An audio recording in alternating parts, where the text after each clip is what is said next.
राधे राधे, जय श्री राधे। सारे अनर्थों की उत्पत्ति का स्थान राग है। राग, राग से ही मन जीवित है।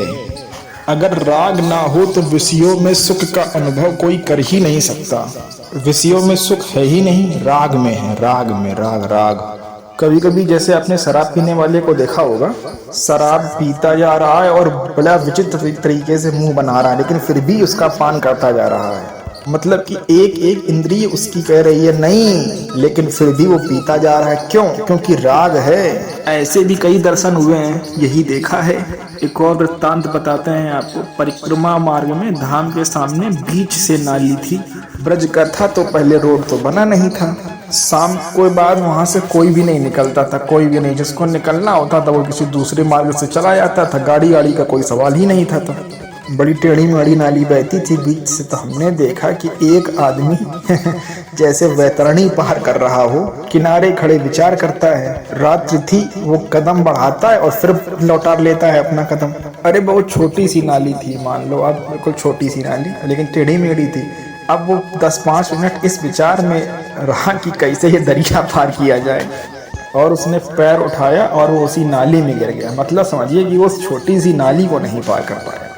जब वो गिरा तो उसको उठाया कि कहीं इसकी मृत्यु ना हो जाए, और बहुत बदबू आ रही थी। जब उसको उठाया तो उसकी अहम की सीमा बहुत चरम सीमा पर, ऐसे कोई राष्ट्रपति भी बात ना करे इस अहम के साथ। उसको लग रहा है नाली में पड़ा है, आनंद में विमग्न है। देखो क्या हुआ, राग कैसे मान लिया उसका आनंद। कैसे दूसरे लोग देख करके उसका उपहास करते हैं, घृणा बुद्धि करते हैं, लेकिन फिर वो दूसरे दिन पैसा लगा के उसका सेवन करेगा, अर्थात मदिरा शराब पिएगा। ये सारा का सारा अनर्थ राग में छिपा हुआ है। अब ये राग कहाँ छिपा हुआ है? मन में। अगर ये मन वैरागी हो जाए, अभी परमानंद की अनुभूति हो जाए।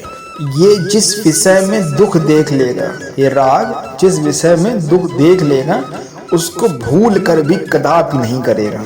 अपितु राग छुपा होने के कारण वो बातों से भले ही उसको कहे, मजाक करे, ठिठोली करे, अगर उसका लड़का कहीं ठेके पे खड़ा उसे दिखाई दे, यद्यपि वो शराबी है, उसको चुभेगा, बहुत ही उसको बुरा लगेगा, और अपने बेटे से कहेगा, बेटा तुम ये कार्य कृत्य मत करो, बिल्कुल बेकार है। देखो हम बर्बाद हो चुके हैं। ध्यान है उसको इस बात का। तुम मत पियो, देखो हमारी बात मानो। आज तो यहाँ दिखाई दिए हो, अब कभी भी यहाँ पर मत दिखाई देना। बहुत ही गलत बात है। देखो मेरा क्या हो गया है, मैं कितना बर्बाद हो गया हूँ, मेरा शरीर देखो। और बेटा ये गलती तुम भूल कर भी मत करना, बहुत ही बुरी चीज़ है। फिर भी वो जरूर खरीद के पिएगा दोबारा से। इसे दुख नहीं कहते हैं, इसे दोष दर्शन नहीं कहते हैं। दोष दर्शन जब होगा जिस दिन ये लगेगा कि वास्तविक इसमें सुख नहीं है, उपहास कर रही है मेरी इंद्रियां। कब तक ऐसा होता रहेगा? या किसी महात्मा की वाणी और वचन स्वीकृत हो जाएं। एक शराब पी रहा था बैठे, और उपहास करने में अति निपुण और प्रवीण था वो। और संत जिस नशे में होगा उसको क्या पता, वो तो पौवा लगाए होगा भाई, आधा लीटर पिया होगा। और संत तो परमानंद को पिए हुए हैं। तो वो बैठा था वहीं, तो बाबा निकले तो बोले, लगा ले बाबा थोड़ी, पूरा जीवन बर्बाद किए बैठा है। तो वो संत उसके करीब आए, बोले, बेटा मैं तेरे भाग्य को पढ़ के देख रहा हूँ, तुम्हारी तो 7 दिन में मृत्यु है। उस शराबी ने गिलास रख दिया। वो तो संत हैं, वो तो परमानंद को पिए हुए हैं, वो तो परमानंद में विलीन है। उन्होंने बोले, बेटा पक्का?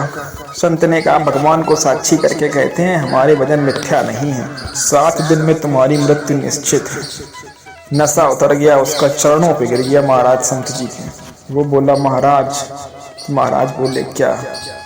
बोले, बेटा एक उपाय है, तुम सब कुछ त्याग के गोविंद गोविंद गोविंद गोविंद तुम ऐसा शुरू करो तो तुम्हें दुख नहीं होगा, तुम भगवान को प्राप्त हो जाओगे। और हो सके तो शराब मत पीना, 7 दिन में तुम मर ही जाना है, मृत्यु लोक को छोड़ के चले ही जाना है। बोला, कभी नहीं पिएंगे महाराज। कान पकड़ा, उठक बैठक किया और बोला, बिल्कुल कभी छुएंगे नहीं। घर गया, किसी से बात नहीं किया, चुपचाप अपने कमरे में गया और गोविंद गोविंद गोविंद गोविंद। और खाना पीना कुछ भी नहीं, सब कुछ त्याग के गोविंद गोविंद गोविंद गोविंद गोविंद गोविंद ही जब करने लगा अपने बंद कमरे में। 7वें दिन संत भगवान उसके करीब पहुंचे, उसके पास पहुंचे, उसके आंसू चल रहे थे, और गोविंद गोविंद गोविंद गोविंद। उसने कहा, महाराज चरणों में गया और पूछा, महाराज अब कितने घंटे रह गए हैं मेरे जीवन को खत्म होने में? तो महाराज जी ने पूछा 7 दिन से कुछ पिया तो नहीं है, मतलब शराब तो नहीं पी? उसने कहा नहीं साहब, नहीं संत जी, नहीं माया जी, ना तो कुछ पिया है और ना ही कुछ 7 दिन से मैंने खाया है। बस गोविंद गोविंद गोविंद गोविंद जो आपने बताया था उसी की रट लगा रहा, मतलब उसी का ध्यान कर रहा हूँ। तो महाराज जी संत जी बोलेगी बेटा तू तो अमर हो गया है, अब तुम मरोगे नहीं, शरीर किसी भी दिन 7 दिन के अंदर छूट जाएगा। रविवार से रविवार तक 7 दिन ही होते हैं, इन्हीं में जिस किसी भी दिन तुम्हारा शरीर में छोड़ करके चला जाएगा। महाराज जी बोले कि तो हमसे कह रहे थे ना कि थोड़ी सी लगा लो, और हमने अपनी थोड़ी सी तुम्हारे ऊपर लगा दी, अब वो तुम्हारे ऊपर चढ़ गया। रात दिन जपो गोविंद गोविंद। अब गलती से भी गलती मत करना, या तो मृत्यु जनित दुख का आभास हो जाए आपको तो आप हर चीज त्याग सकते हो। परिवार, मकान, दुकान, ये छोड़ना सब कुछ बड़ा कठिन है। अगर अभी तुम्हें पता चल जाए कि तुम गायब नहीं हो गए, तुम्हें सरकारी हिसाब से फांसी पर चढ़ा दिया जाएगा, तो वो पूरा जीवन किसी गुफा में काटना मंजूर करेगा, लेकिन फंसना मंजूर, फांसी में चढ़ना मंजूर नहीं करेगा। अब हर चीज से उसको वैराग्य हो जाएगा, या तो भय या तो अत्यंत राग। कोई मिल जाए मुस्कुरा के, परिवार छोड़ देगा, संपत्ति छोड़ देगा, कुल छोड़ देगा, धर्म छोड़ देगा। 2 चीजें हैं, या तो राग या तो भय। या तो तुम्हें काल का भय, मृत्यु का भय, दुख का भय फतावे तो तुम प्रभु में की शरण में आओगे, या तो सत्संग सुन के भयभीत कर लो अपने मन को तो प्रभु की तरफ ले चलो, या फिर इसे राग से लाओ। जितनी भी सुंदरताएं हैं वो सब हमारे प्रभु में हैं। सुंदरता के समुद्र, करुणा के समुद्र भाई, कैसे जब इधर लगता है तो इसे राग कहते हैं, और जब उधर प्रभु की तरफ लगता है तो उसे अनुराग कहते हैं। या तो भयभीत हो जाए या तो राग हो जाए, बस यही 2 पद्धति है प्रभु में ध्यान लगाने की, तीसरा कोई नहीं है। कोई बहुत ही विश्वसनीय व्यक्ति बाहर मिल जाए और वो बातें करने लगे और बोले अरे बाबा लोग हैं ये लोग तो ऐसे बोलेंगे, लो तुम एक घूंट लो, तो पूरे सत्संग पर पहुंचा लग जाएगा। ना संत की मानना, ना गुरु की मानना, ना बड़ों की मानना, किसी एक पर विश्वास हो जाए तो मन लग जाए। प्रभु की विस्मरण की स्थिति में ही आपको किसी भी चीज का रस का पता चलेगा, नहीं तो आपको किसी भी चीज के रस का पता नहीं चलेगा। अगर प्रभु के विस्मरण में, अगर प्रभु के अनुराग में है तो कोई सवाल ही नहीं उठता कि आपको किसी भी चीज में कोई चेष्टा हो या उसमें कोई स्वाद हो। अगर नाम का प्रकाश रहेगा तो विषय में तो सुख है ही नहीं, किसी भी विषय में।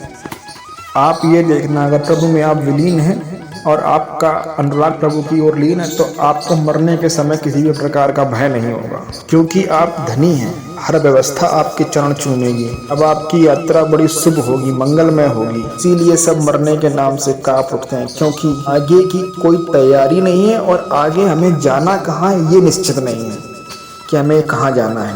मृत्यु के बाद हमें कहाँ जाना है इसका स्थान निश्चित नहीं है।